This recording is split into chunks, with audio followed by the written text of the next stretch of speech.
According to the FBI, hate crimes in America targeting Muslims or people who just appear to be Middle Eastern surged in the aftermath of 9/11. There is this cloud, with the hate crimes, with the profiling, with being rounded up. Again, I think this illustrates the power of film, that in spite of the reality, in spite of the material that we know to be true, we still embrace the mythology. The mythology is still a part of our psyches. Stereotypes take a long time to wither away. And for many of us, we're comfortable with our prejudices. We don't want to change. We've grown accustomed to this face.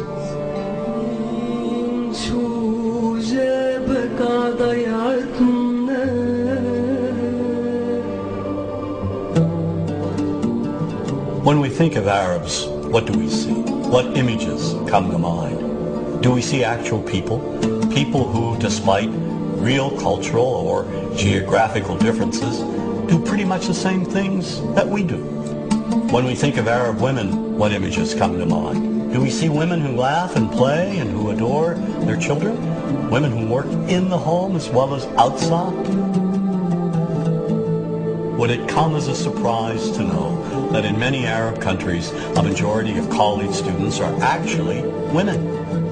What's our immediate image of Arab men? Do we see loving fathers? Men who want to provide for their families? What about Arab teenagers? Do we see them the way you would think about teenagers in other parts of the world?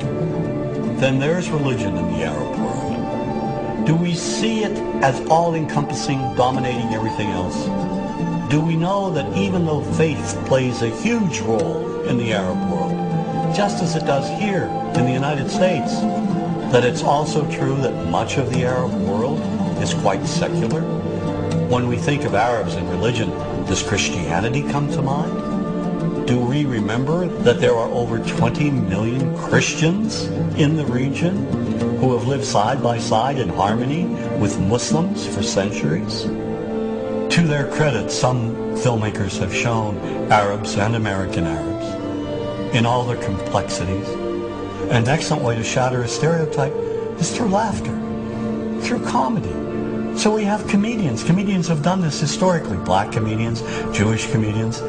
So we see Arab comedians doing this, and this is one way to release the tension. Name's on a credit card, true story. Guy behind the counter picked up my credit card, sees the envelope card, looks at me all weird. He's like, hey buddy, what kind of name is that?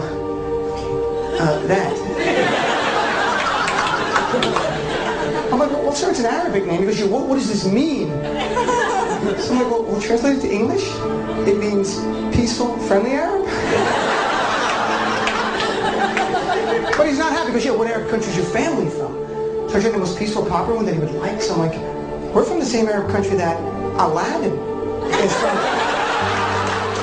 To his credit, Michael Moore in Fahrenheit 9/11 in the DVD includes a scene with this comedy coming out. My name really is Ahmed, and I can't fly anywhere. All you white people have it easy. You guys get to the airport like an hour, 2 hours before your flight. It takes me a month and a half.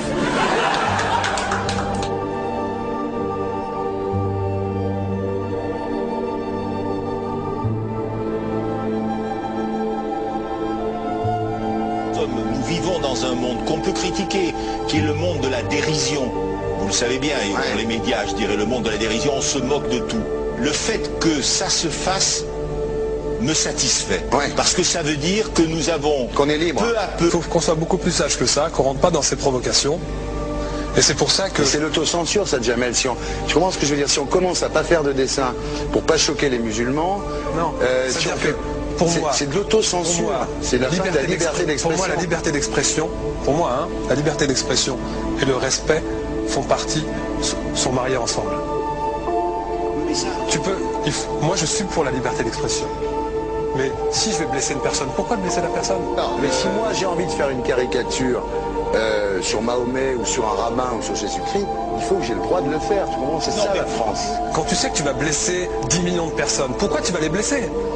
Pourquoi? C'est la liberté, c'est ça. C'est la liberté de...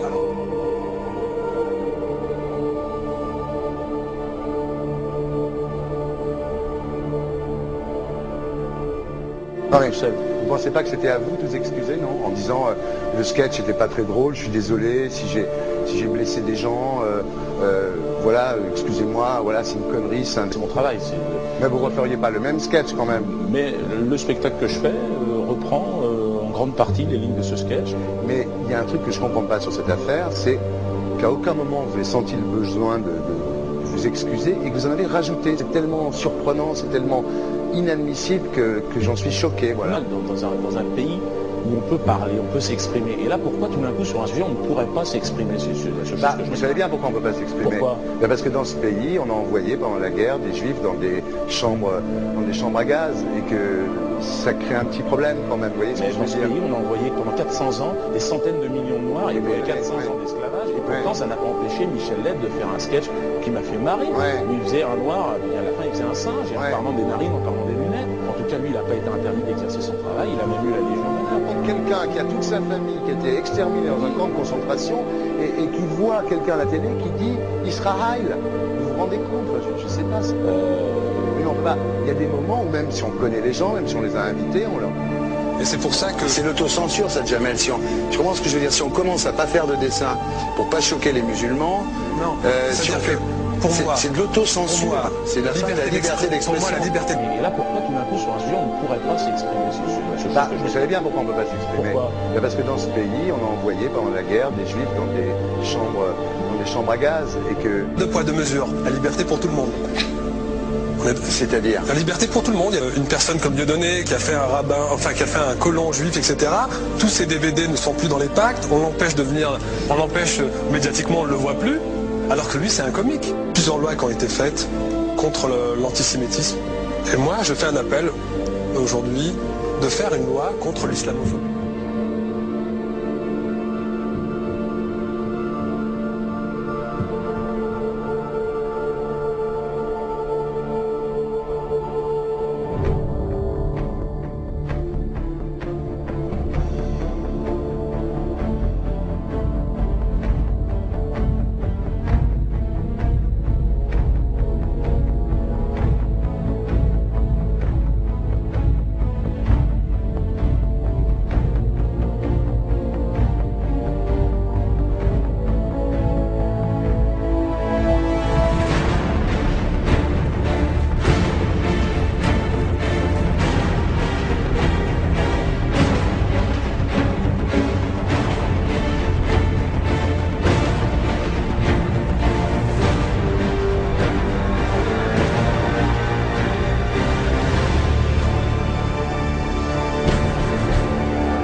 Think you